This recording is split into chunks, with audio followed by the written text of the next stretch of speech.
Hello, my name is Larry Clay, and I am a PhD candidate at Case Western Reserve University, Weatherhead School of Management. Today, I will present to you my research in appreciative inquiry and sustainable development, and it is entitled Operationalizing Appreciative Inquiry and the SOAR Framework for Driving Innovation and Resilience Towards Cities as Sustainable Ecosystems. Now, my motivation and problem of practice in this space stems from my passion of and love for cities, as well as sustainable development and flourishing outcomes for society. And in fact, many stakeholders around the world have said that sustainable development in our cities and achieving sustainable cities is one of the major challenges of our time. This is important because 70+% of our population around the globe will be living in cities, which makes it even more important that we reach these outcomes and these sustainable development goals for cities where we create mass societal well-being, flourishing social and ecological environments, as well as maintaining a healthy economic system and economy. The big problem or the big concern is, how do we get there? What are our priorities? Who will do what? And what strategies are out there that can help us achieve flourishing and sustainability in cities? Well, just to give a brief synopsis of what has been done in the past, both in practice and has been seen in empirical work, prior efforts towards sustainable development and making cities more sustainable have been fragmented. It's been slow.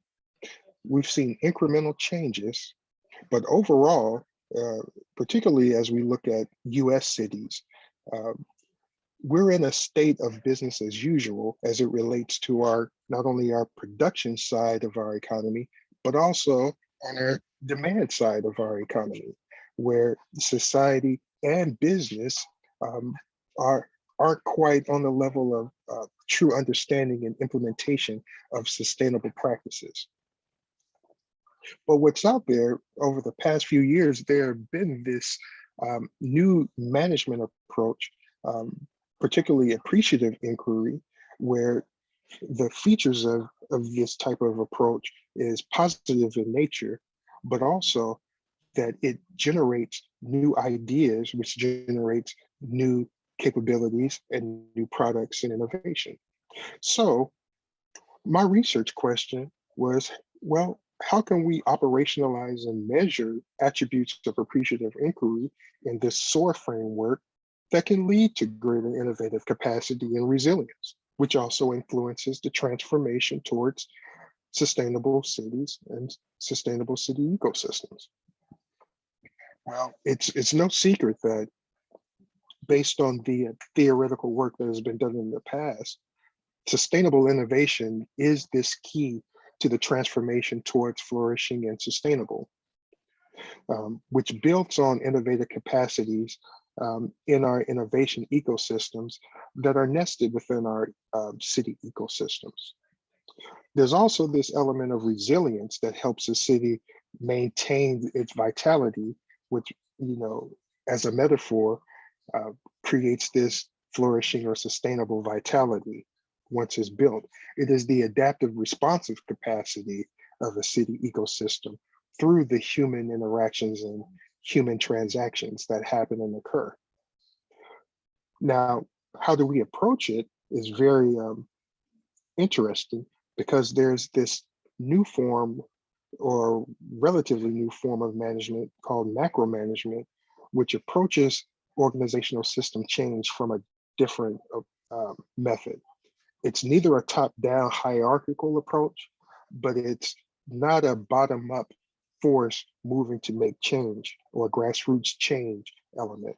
It's actually putting it both together and creating this whole system collective action power and getting the best out of both top down and bottom up and fusing them together to make a synergistic effect.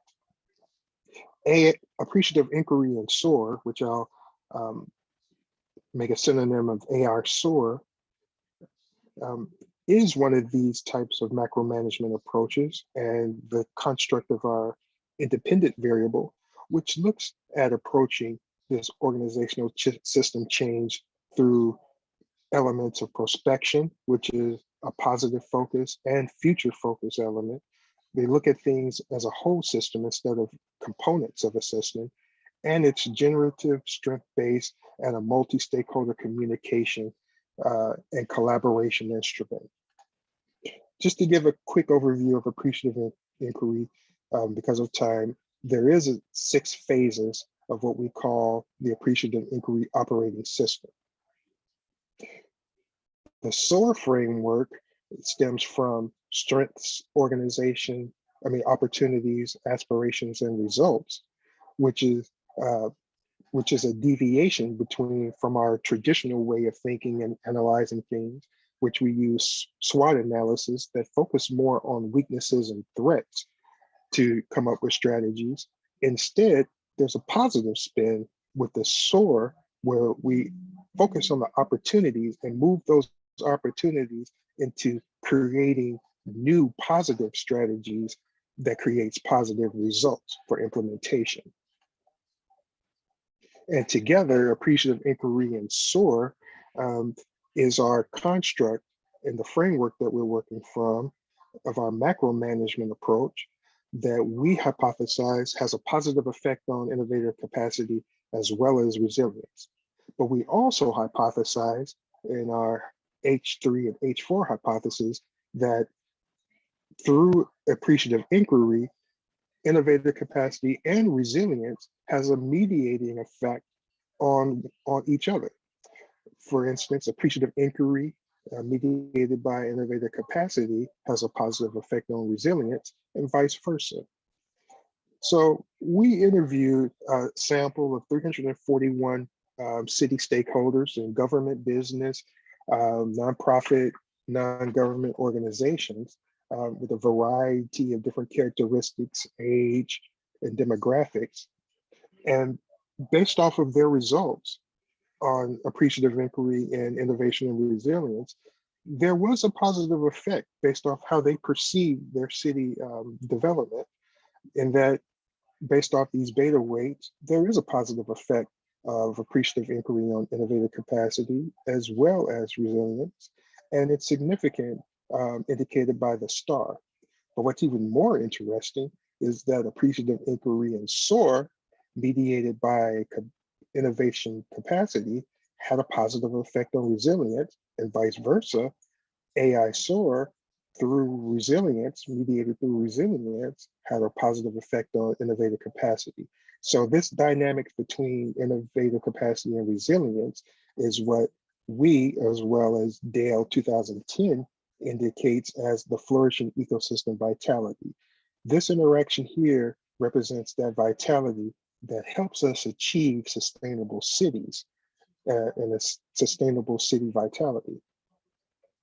Here's the summary table with the hard numbers of direct and indirect effects.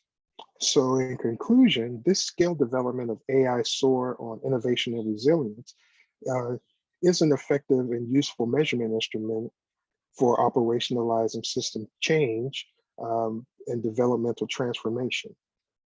Primary stakeholders that promote partnerships and linkages through AI-SOAR platforms build innovative capacities and resilience within city ecosystems that drive the achievement of cities as sustainable ecosystems.